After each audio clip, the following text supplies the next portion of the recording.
Lecture du livre de Malachie au chapitre 3e, les 4 premiers versets. Ainsi parle le Seigneur Dieu. Voici que j'envoie mon messager pour qu'il prépare le chemin devant moi, et soudain viendra dans son temple le Seigneur que vous cherchez, le messager de l'alliance que vous désirez. Le voici qui vient, dit le Seigneur de l'univers. Qui pourra soutenir le jour de sa venue? Qui pourra rester debout lorsqu'il se montrera? Car il est pareil au feu du fondeur, pareil à la lessive des blanchisseurs. Il s'installera pour fondre et purifier. Il purifiera les fils de Lévi. Il les affinera comme l'or et l'argent. Ainsi pourront-ils, aux yeux du Seigneur, présenter l'offrande en toute justice. Alors, l'offrande de Juda et de Jérusalem sera bien accueillie du Seigneur, comme il en fut aux jours anciens, dans les années d'autrefois. Parole du Seigneur.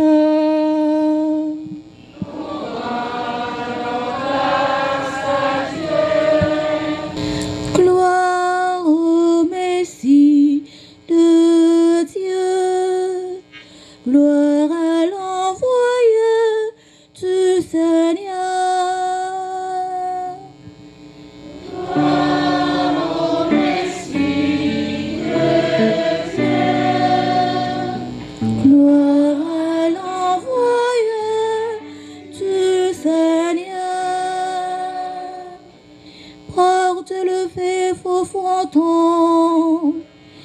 Élevez-vous, porte éternelle, qu'il entre le roi de gloire. Gloire au Messie de Dieu, gloire à l'envoyé du Seigneur. Qui est ce roi de gloire? C'est le Seigneur, le fort, le vaillant. Le Seigneur, le vaillant des combats. Gloire au Messie de Dieu, gloire à l'envoyé du Seigneur. Porte, levez vos frontons, levez les portes éternelles, qu'il entre le roi de gloire. Gloire au Messie de Dieu,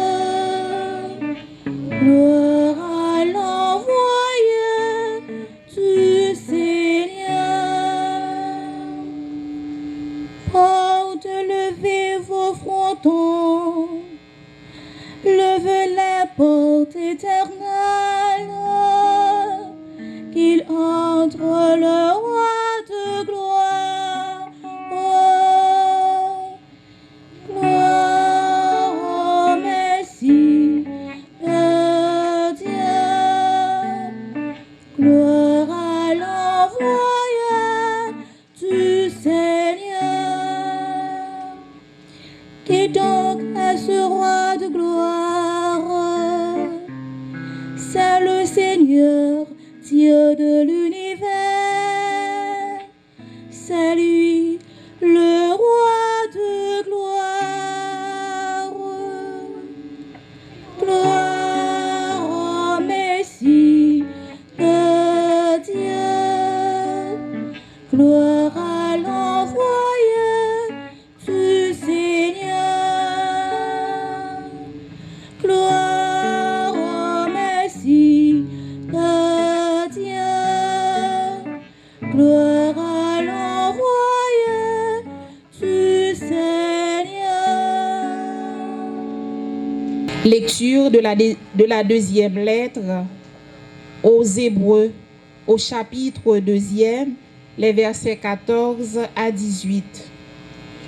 Puisque les hommes ont tous une nature de chair et de sang, Jésus a voulu partager cette condition humaine.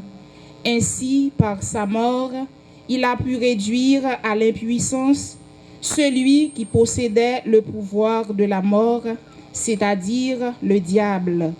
Et il a rendu mort, libre, ceux qui, par crainte de la mort, passaient toute vie dans une situation d'esclave. Car ceux qu'il vient aider, ce ne sont pas les anges, ce sont les fils d'Abraham. Il lui fallait donc devenir en tout semblable à ses frères pour être dans leur relation avec Dieu, un grand prêtre compatissant et fidèle, capable d'enlever les péchés du monde. Ayant souffert jusqu'au bout l'épreuve de sa passion, il peut porter secours à ceux qui subissent l'épreuve. Parole du Seigneur.